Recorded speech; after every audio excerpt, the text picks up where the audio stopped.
Every individual's experience of pain is different. And so the best quality of care that you can provide includes the fundamental notion that you have to treat the individual. And so you have to help to treat the individual given their context, given their, we have such a diversity of patients, multicultural. We live in a very multicultural environment. And it is very important to keep that in mind because there may be a variation in experiences of pain and how people talk about pain, how they would like to express their pain.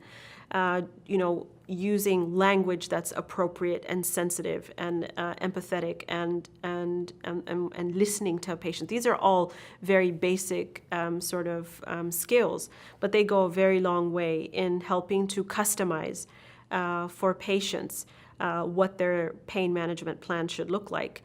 And the patient should be an integral part of that. So the patient should let the healthcare provider know what works and what doesn't work, and they're equally involved in advocating for themselves and should be encouraged to do so.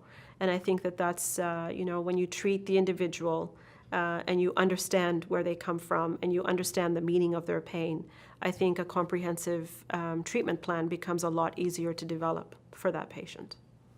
We need to understand that there may be differences in individuals from different backgrounds. And, but I would be very cautious to generalize how every individual about how a particular group of individuals or from a cultural background would generally experience pain, because I don't believe that. I believe that it's still the individual that you're treating.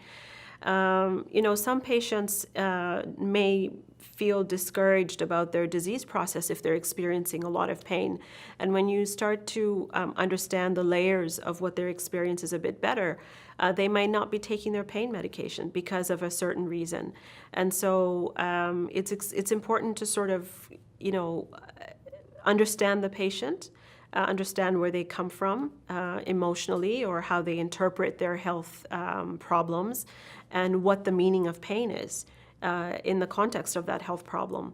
And so I would not want to come across as, suggesting that there are different experiences based on particular cultures. And no, what I mean is that we need to take into account that there may be cultural expressions of pain that are not readily understood, and that as a healthcare provider, it is our responsibility to treat that individual within the context of their medical healthcare background, their medical problem, but also understanding the individual as a whole, and that includes their cultural background and what the meaning of pain might be in that cultural background.